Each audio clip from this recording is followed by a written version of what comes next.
What is going on, guys? Money Webby here, back again on Monday. Got a nice 4-game slate here tonight. I got it broken down for you with 6 of my favorite plays on the slate, and my money's 6. So before we get going, if you could drop a like in the video, really would appreciate it. Let's try to get over 100 likes on this one. And also, if you haven't subscribed yet to the channel, definitely do so if you don't want to miss out on any future NBA DraftKings picks videos. So yeah, let's hop right into it though. First guy up, I'm going to go with Damian Lillard. CJ McCollum's still out, so he's going to be playing a lot of minutes in this game. Really good usage, has been filling it up a little bit more without CJ McCollum out there with 9 assists, 12 assists, and 15. The last 3 games of that, I'm 63, 65, and 50 DraftKings points to show for. And also, he didn't really have any defensive stats the last game. Could definitely do that against a turnover kind of minded player like D'Angelo Russell, and be able to fill it up with the assists and be able to score like he normally can again in this matchup. So 9,900, I think he can get us over 50 DraftKings points with 60 plus upside. So I'm going to go ahead and lock him in there as my first guy. Then I'm going to go with Jonas Valanciunas. This guy gets a bump as well with an injury to Joakim Noah, so he's seeing some better upside on his minutes. He's gotten 36 minutes, 41, and 26 minutes in the last 3 games. In this last one, he did get in some foul trouble. They lost by a decent margin, and he still put up 48 DraftKings points. So he's really been getting huge lines, like a 33 and 15, a 23 and 24 against Orlando, and a 20 and 14, like I said, against Minnesota. So some monster lines. He was putting a monster line before Joakim Noah started to take some minutes away from him. So it seems like he's getting back to his ability. And he played OKC pretty recently, and 32 minutes, put up 39 DraftKings points, a nice double-double again in that spot. And also, Steven Adams has been struggling a little bit recently against center. So I think Jonas Valanciunas is a good matchup for him, and I think he can take advantage of this again here. Hopefully it stays close. It is in Memphis, which gives it a little bit of more ability, and Conley is playing as well. For this game to stay close, they've been playing pretty competitive recently. I mean, they beat the Houston Rockets, so a good spot here.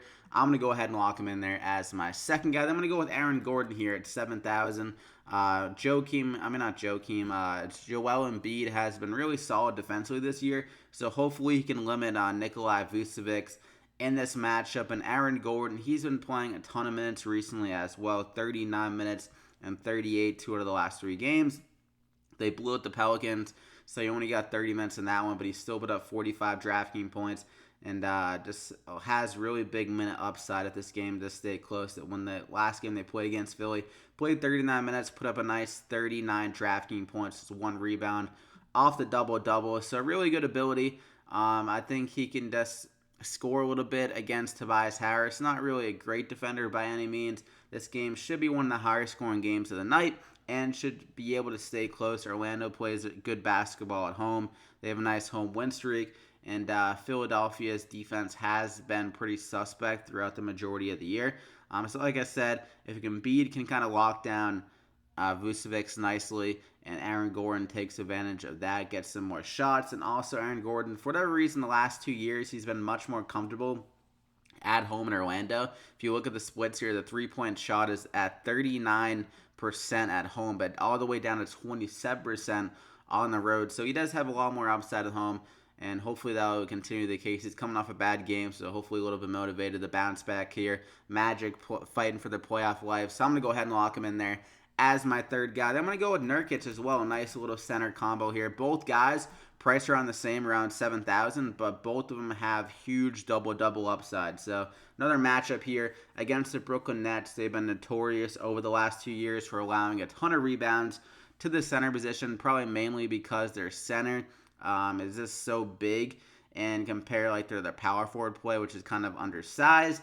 Just kind of funnels a lot of rebounds to the center position. So at 6,900 here, I think Nurkic, like I said, could have a huge double-double. Another guy coming off a pretty lackluster game, but Andre Drummond probably limited him off the glass a little bit. Kind of a bad matchup for him there, but Nurkic should be able to see a few more shots again here. against the Nets. They are implied the highest total on the slate, the Trailblazers, that is. And also, it's a nice little combo if you think about it with Damian Lillard and Nurkic, because a lot of Lillard's assists do go down Nurkic down low. So if he's filling it up with those assists and they're going to Nurkic, he's finishing with dunks, layups, and stuff like that, and get to all those rebounds down low. And that can be a really good combo with both guys combining for like maybe close to 90 to 100 DraftKings points. And if this game does stay close, it will be really good for fantasy purposes. So I'm going to go ahead and lock him in there as my fourth guy. Then I'm going to go with Spencer Dinwiddie. He's been a little bit quiet recently because D'Angelo Russell has been putting on a show. But this is a spot for him to get it going, I think. I mean, Portland, they like to play with those guard lineups. And that will kind of make Spencer Dinwiddie, I think, see around 30 minutes again here, as Seth Curry has been seeing around 30 minutes. So it's kind of that two-guard lineup that the Nets could easily go to with Dinwiddie and D'Angelo Russell. And I think Seth Curry would match up with Spencer Dinwiddie, which would give him the better matchup of the two. Damian Lillard has been pretty solid at locking down some point guards this year. And also, if he makes D'Angelo Russell kind of struggle in that first rotation, the Nets like to kind of switch it around very quickly if D'Angelo Russell is struggling and if Spencer Dinwiddie does get it going. So that means Dinwiddie could see the kind of that upside of that D'Angelo Russell has. If he gets it going in the second rotation over D'Angelo Russell, then he'll go to him a little bit more like we saw earlier this week and just throughout some of the games. I mean, this year, 45 DraftKings points, 44 in those two games. He definitely has a huge upset at 5,800. So I'm going to take the gamble on him. He's been seeing pretty solid minutes recently, 33 and 32, two out of the last four. Two out of the last four. Against this game against Sacramento, it was a very strange game as they were getting blown out, but then they went with some weird rotation at the end of the game. It was pretty much all bench guys with D'Angelo Russell, and they came back down from 20. So that was a weird game. I think that was a throwaway game to look at.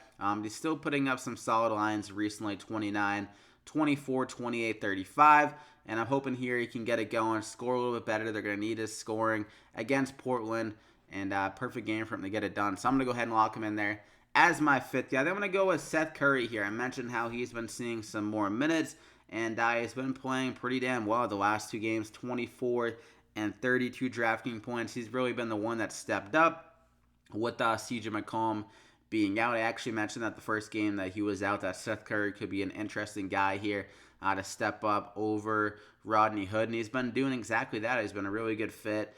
Shooting well from three and at 3,800 here. Like I mentioned, with Brooklyn liking to go to two guard play with Dinwiddie, and also the Trailblazers not afraid to do with Seth Curry. He could see around 30 minutes here and be able to score just enough in that CJ McCollum role to give us over 5 times value and be a nice little easy value guy, I feel like, with the upside of getting 30 DraftKings points if he does get hot. So I'm going to go ahead and lock him in there as my final guy. So I hope you guys enjoyed the plays.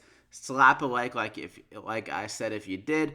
Over 100 likes, greatly appreciated. Thank you. Subscribe to the channel if you haven't. Hit the bell icon to get alerted every time I upload.